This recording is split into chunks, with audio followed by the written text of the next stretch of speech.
दोस्तों, यह बात है आज से कुछ साल पहले कि जब मैं भी तुम्हारी तरह ही पढ़ाई करता था और उस वक्त मेरी जिंदगी में पढ़ाई और गेम के सिवाय और कुछ नहीं हुआ करता था। धीरे धीरे करके टाइम निकलता गया और मुझे कंटेंट क्रिएशन के बारे में पता चला और मैंने फुल मोटिवेशन के साथ एक चैनल क्रिएट किया और उस पे वीडियोस डालना स्टार्ट कर दिए। शुरुआत में मेरे अंदर बहुत ही ज्यादा मोटिवेशन था, पर जैसे जैसे टाइम निकलता गया मेरे अंदर का वो मोटिवेशन धीरे धीरे करके खत्म होता गया और सिर्फ 1 महीने बाद ही मैंने क्विट कर दिया। और उसके बाद मैंने जिंदगी में और भी बहुत सारी चीजें ट्राई करी, लेकिन पता नहीं क्यों मैं किसी भी चीज पर टिक नहीं पाता था और तुरंत ही क्विट कर देता था। और उस वक्त मुझे यह लगने लगा था कि शायद मेरे अंदर ही कोई प्रॉब्लम है, शायद मैं ही इस काम को करने के लायक नहीं हूँ। पर फिर मुझे कुछ ऐसी बातें समझ में आई जिसे जानने के बाद मैंने जिंदगी में क्विट करना छोड़ दिया, एक काम पर फोकस करना स्टार्ट किया। और मुझे पूरा यकीन है कि तुम्हारे साथ भी कहीं ना कहीं ऐसा ही हो रहा है। तुम किसी भी काम को स्टार्ट करते हो, स्टार्टिंग में तुम्हारे अंदर बहुत ही हाई लेवल का मोटिवेशन होता है, पर जैसे जैसे टाइम बीतता जाता है तुम्हारे अंदर का मोटिवेशन खत्म होने लगता है और तुम उस काम को बंद कर देते हो। पर अगर तुमने इस वीडियो को पूरा देख लिया तो इसके 99.9% चांसेस है कि आगे से तुम कभी भी क्विट नहीं करोगे और लंबे टाइम तक किसी भी काम पर टिक पाओगे। Problem number 1, excitement wears off. देखो, जब भी हम किसी काम को स्टार्ट करते हैं ना, तो हमारे ब्रेन को वह चीज नई और एक्साइटिंग लगती है और हमारे अंदर बहुत ही हाई लेवल का डोपामिन रिलीज होता है। इसीलिए तो स्टार्टिंग के दिनों में हम मोटिवेट होकर सुबह जल्दी उठते हैं, अपने शेड्यूल को फॉलो करते हैं और हमारा काम भी बहुत ही मजेदार लगता है। पर जैसे जैसे वक्त बीतता जाता है धीरे धीरे करके तुम्हारे अंदर का वह मोटिवेशन खत्म होने लगता है और आखिर में तुम उस काम को क्विट कर देते हो। अभी अभी जो बात मैंने बोली है वह बहुत ही बड़ी है, इसीलिए इसे अच्छे से समझो। जब भी तुम किसी काम को करना स्टार्ट करते हो तो तुम्हारा ब्रेन उस काम को करने से पहले ही ये इमेजिन कर लेता है कि इसका फ्यूचर रिजल्ट क्या होगा, इससे मुझे कौन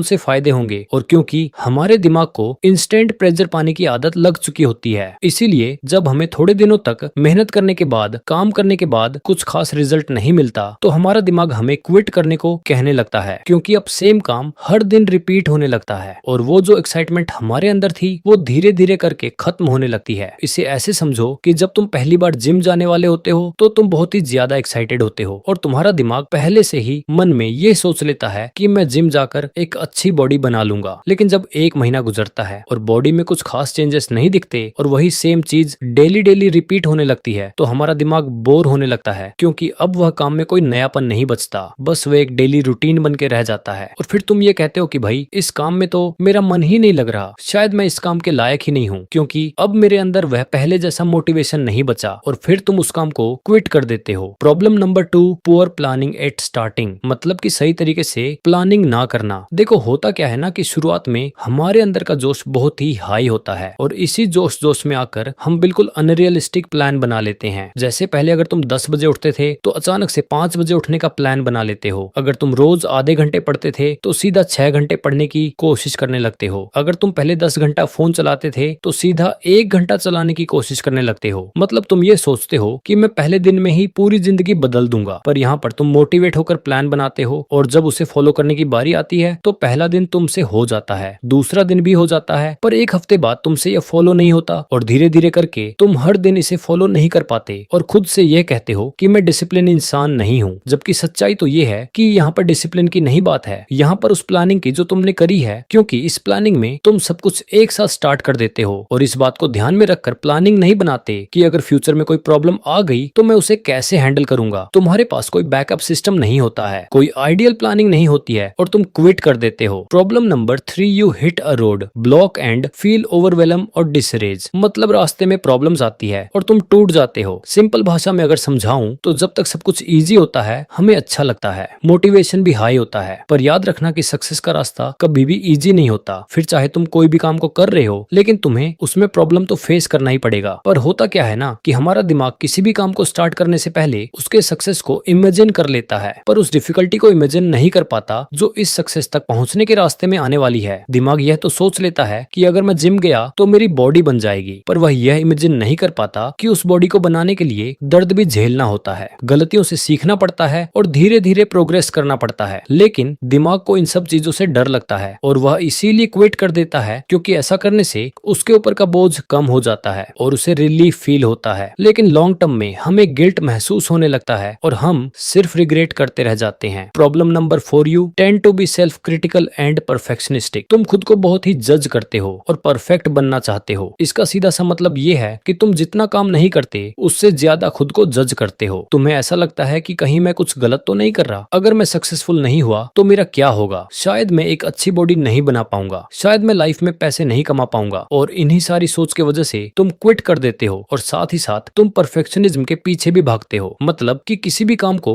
तुम बिल्कुल परफेक्ट स्टार्ट करना चाहते हो, नहीं तो नहीं करना चाहते हो। तुम्हारे दिमाग के अंदर ये चीज बैठ जाती है कि या तो मैं सबसे अच्छा करूंगा या फिर मैं करूंगा ही नहीं। और इसी माइंडसेट की वजह से तुम फेल होते हो, क्योंकि शुरुआत में कोई भी परफेक्ट नहीं होता, हर किसी को जीरो से ही स्टार्ट करना होता है। अब ऐसे में अगर तुम ये सोचोगे कि मैं तो परफेक्ट होकर ही स्टार्ट करूंगा, तो याद रखना कि लाइफ में तुम कभी भी स्टार्ट नहीं कर पाओगे। अब ये तो हो गई वो सारी प्रॉब्लम्स जिसकी वजह से तुम किसी भी चीज पे बहुत ही जल्दी क्विट कर देते हो। पर अब जो सेशन मैं तुम्हें बताने वाला हूँ उसे एक बार अपनी लाइफ में अप्लाई करके जरूर देखना। सबसे पहले तो तुम अभी जिस भी सिचुएशन में हो उससे थोड़ा पीछे हटो, खुद को स्टेप बैक करो और ऑब्जर्व करो उस पूरी सिचुएशन को कि आखिर मेरा क्विट करने का रीजन क्या था। मतलब अपने दिमाग को शांत करो और शांति से एक जगह पर बैठकर खुद के अंदर यह देखो कि आखिर मैं कहाँ पर गलती कर रहा हूँ, ऐसा कौन सा काम कर रहा हूँ जिसकी वजह से मेरा इस काम को करने में मन नहीं लग रहा। और जो भी रीजन होगा वो साफ साफ तुम्हारी आंखों के सामने दिखाई देने लगेगा। अब जब तुम अपनी लाइफ को अच्छे से ऑब्जर्व करोगे तो तुम्हें कुछ छुपे हुए प्रॉब्लम्स नजर आएंगी जो अंदर ही अंदर तुम्हें कमजोर बनाते जा रही है और तुमको क्विट करने के लिए मजबूर कर रही है। वो छुपे हुए प्रॉब्लम्स कुछ भी हो सकते हैं, जैसे जल्दी बोर हो जाना, थोड़ी सी मुश्किल आते ही डर लगने लगना और खुद के ऊपर कम भरोसा करना। लेकिन एक बार तुम्हें वो छुपे हुए प्रॉब्लम्स का पता चल गया तो अब तुम्हें उसे सॉल्व करना होगा। मतलब वो चीजें सीखनी होंगी, वो स्किल्स सीखनी होंगे जो तुम्हारे रास्ते का कांटा बना पड़ा है। और एक बार तुमने उस कांटे को अपने रास्ते से हटा लिया, उस छुपे हुए प्रॉब्लम को फिक्स कर लिया, तो फिर तुम कभी भी उस काम में क्विट नहीं करोगे और लंबे टाइम तक मेहनत करोगे। लेकिन इस बात को हमेशा याद रखना कि बड़ी लड़ाई कभी भी तुम्हारे लक्ष्य से नहीं होती, बल्कि खुद तुमसे होती है, तुम में होती है। तुम्हें ऐसा लगता है कि यार सक्सेसफुल होना बहुत मुश्किल है, पर असल में सक्सेसफुल होने से भी ज्यादा मुश्किल है एक ही चीज पर हर दिन काम करना, चाहे तुम्हारा मन हो या ना हो। क्योंकि अगर तुम खुद से ही हार गए तो कभी भी लाइफ में सक्सेसफुल नहीं हो पाओगे, पर अगर तुमने खुद को हराना सीख लिया तो फिर तुम जरूर सक्सेसफुल होगे। और इसके लिए बस इस एक बात को ध्यान में रखना कि खुद से कभी भी अपने बारे में बुरी बातें मत करना। कभी भी यह मत सोचना कि मैं एक लूजर हूँ, मेरे से नहीं होगा या फिर मैं कमजोर हूँ, क्योंकि अगर तुम खुद से ऐसी बातें बोलोगे तो धीरे धीरे करके तुम सच में ऐसे ही बनने लगोगे। इसीलिए जितना हो सके खुद से पॉजिटिव बातें करो, खुद से कहो कि ठीक है, मैं मानता हूँ कि मैं कमजोर हूँ, पर मैं इस कमजोरी को धीरे धीरे करके खत्म कर सकता हूँ और जिंदगी में आगे बढ़ सकता हूँ। अब अगर आपको ये वीडियो अच्छी लगी हो तो इस वीडियो को लाइक करके चैनल को सब्सक्राइब कर लेना, क्योंकि आने वाले टाइम में मैं इससे भी अच्छी वीडियोस इस चैनल पर अपलोड करूंगा जो तुम्हारी जिंदगी को बदलने में बहुत ही काम आएंगी।